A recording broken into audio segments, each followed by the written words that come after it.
Buenas tardes, somos estudiantes de la Universidad Estatal de Milagro en la Maestría de Educación General Básica.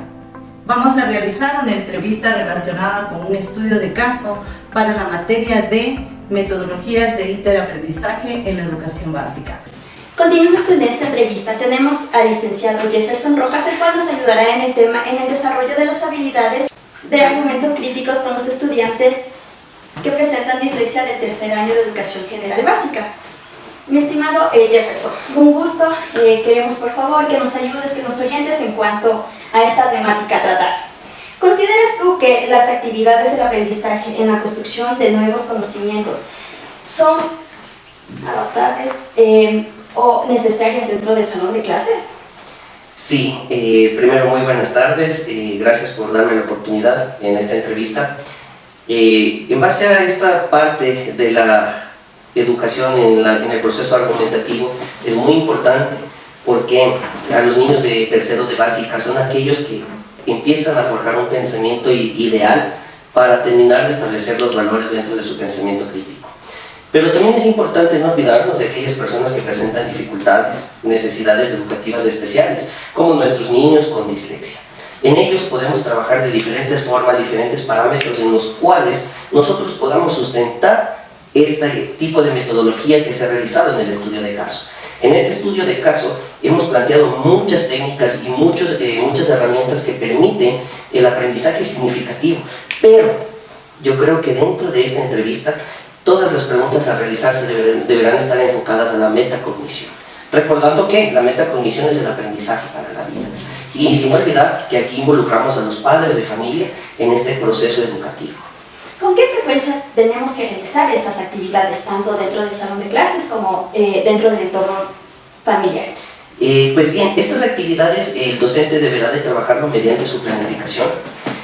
Aparte de eso, deberá tener el apoyo constante del departamento del DC, en donde se establecen los DIACs. Por medio de los DIACs nosotros ayudamos al estudiante en diferentes formas y en diferentes espacios. En la utilización de estrategias, un ejemplo, herramientas tecnológicas bien explicadas dentro de nuestro estudio caso como Flippity y muchas más que nos van a ayudar. Pero dentro de esas herramientas nosotros vamos a utilizar técnicas pedagógicas como la técnica de Phillips, técnicas de trabajo colaborativo, técnicas de trabajo cooperativo, que involucren no al estudiante a trabajar solo, sino que sea parte de un grupo. En ese momento el docente será el mediador, el guiador de cómo se puede establecer y desarrollar esta parte del pensamiento crítico. El pensamiento crítico se construye en la socialización en común, en donde un estudiante al momento que se interrelaciona y socializa, él puede tener varias ideas que le enfocan a este proceso. Dentro de todo, es muy interesante lo que nos comentas, una actividad bastante integral en el cual integra a toda la comunidad educativa. Sin embargo, si tenemos padres de familia que desconocen este tipo de técnicas, nosotros como docentes, ¿cómo les incluimos para que el aprendizaje sea mutuo, tanto en colaboración con los padres de familia y con el docente, que sea fructífero y el desarrollo de este tipo de argumentos dentro del estudiante con dislexia? Bien, interesante esa parte de la pregunta. ¿Cómo involucramos al padre de familia y al estudiante en esto? Recordemos que dentro de la parte estudiantil, ellos están relacionados siempre de una manera social, educativa, pero el padre de familia es el encargado de involucrar al estudiante dentro de la parte social, cultural, en donde, si lo hacemos a un lado y dejamos que él se aísle por su parte, en este caso el estudiante, no vamos a obtener ni a lograr el acompañamiento que el docente hace en el aula.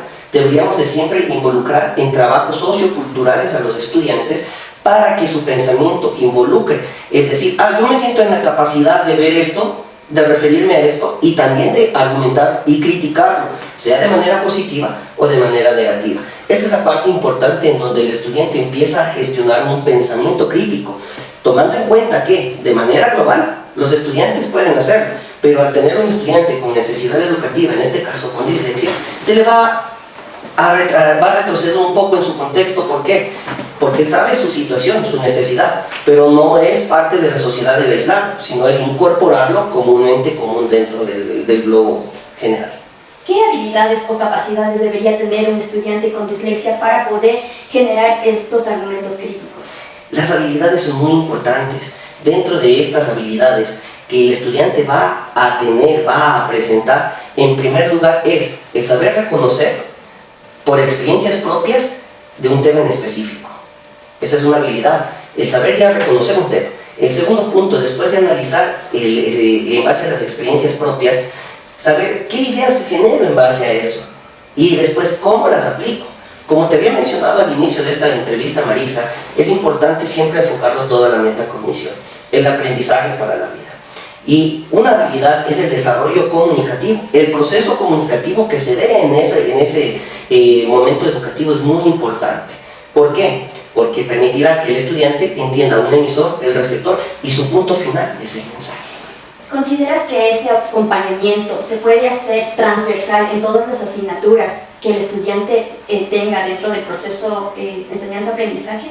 Claro que sí, en realidad la materia asignada para esto es lengua y literatura, pero no descartamos las otras asignaturas que son parte de, inclusive hasta parámetros más importantes dentro del aspecto sociocultural, porque si hablamos de matemáticas, él deberá estar enfocado para la vida, el saber cómo yo voy a pagar, cómo voy a cancelar, solicitar algún artículo y después poder saber cómo enfrentarme hacia la vida en este parámetro.